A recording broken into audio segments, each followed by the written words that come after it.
Welcome back. I am Collins Trott, Child Development Faculty on the Wallace Community College Dothan campus. In this episode, we are going to be learning about the Dramatic Play Center.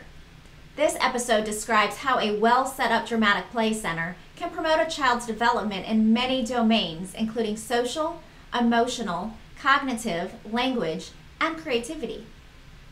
So join me, Miss Trott, as we learn all about the Dramatic Play Center.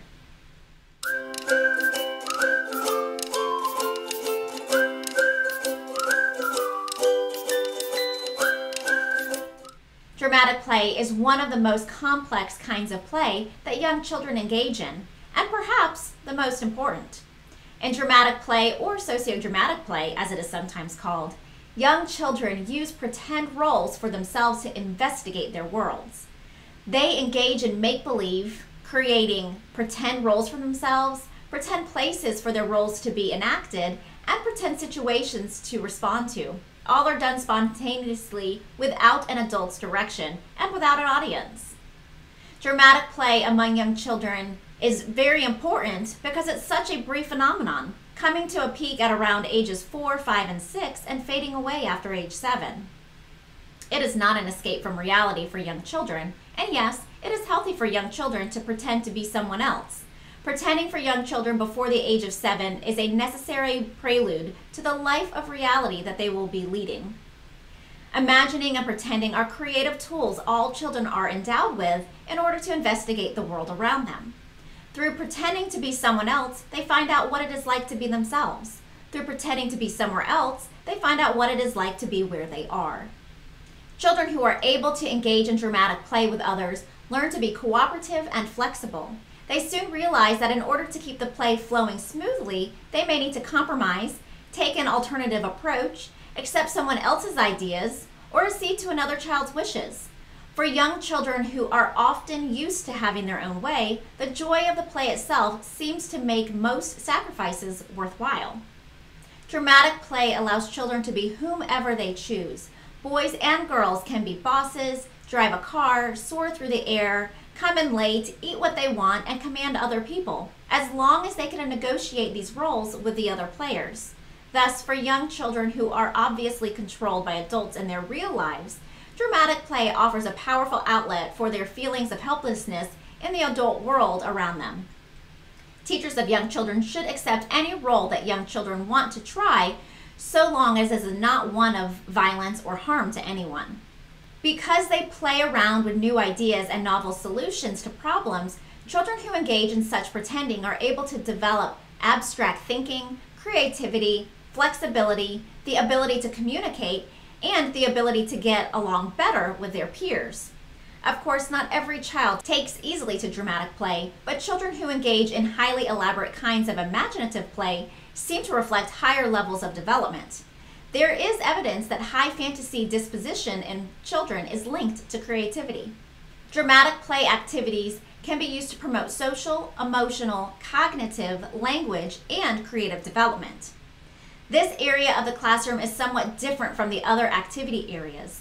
Rather than being an area of shelves full of materials and of tables for use in investigating the materials, the Dramatic Play Center is more like a stage set up for children's spontaneous pretending. Because many of their roles center around home and family, there should be a family area available to stimulate such role play. The traditional kitchen area with child-sized stove, refrigerator, sink, table, and chairs is still considered one of the most appropriate settings for dramatic play. Dress-up clothes can hang separately on hooks, hats can hang on pegboards or a hat tree, purses, belts, wallets, shoes, jewelry, and other dress-up items can have shelf space with illustrated labels so that children can see what is available and return items easily when they finish. A second area in the Dramatic Play Center can be sort of a generic sitting room with chairs and perhaps a child-sized couch or bench. If the size of the classroom doesn't allow for this second space of dramatic play, consider having a loft. Children use both the loft and the area under the loft for pretending. Just as the Dramatic Play Center itself consists of two separate parts, a housekeeping family area and a generic sitting room area, so the teacher's role in the center is twofold. The teacher must set up the family area in a permanent way to entice children to enact the roles that they are most familiar with, that of mother, father, brother, sister, baby, and grandparent. Thereafter, the teacher should be observing children to see which ones participate in cooperative group play, which ones parallel play to a play group, perhaps waiting for an opportunity to join it, and which ones are solitary players, doing their pretending apart from the group.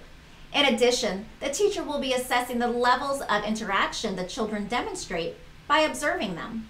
To assess children during their dramatic play episodes, the teacher needs to spend observation time taking notes, taking photos and videos, and making a running record of play scenarios, perhaps by speaking into a handheld recorder.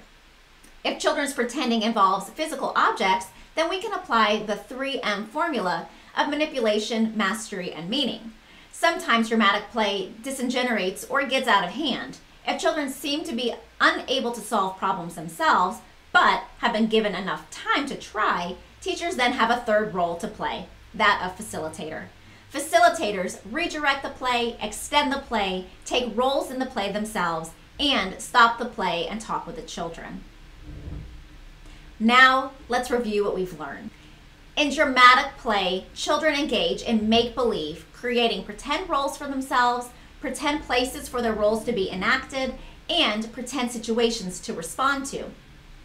In setting up the dramatic play center, teachers must have a family area available to stimulate family role-playing, hang dress-up clothes separately on hooks, have places for all of the other dress-up materials, and have a second room in the dramatic play center as a generic sitting room for use in different play themes.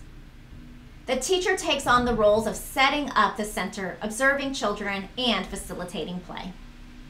That wraps us up for this episode. You can learn more about this topic by reviewing the resources posted in your course. As always, if you have any questions, please contact me or your instructor. Thanks for joining me, Miss Trott, as we learn all about the Dramatic Play Center.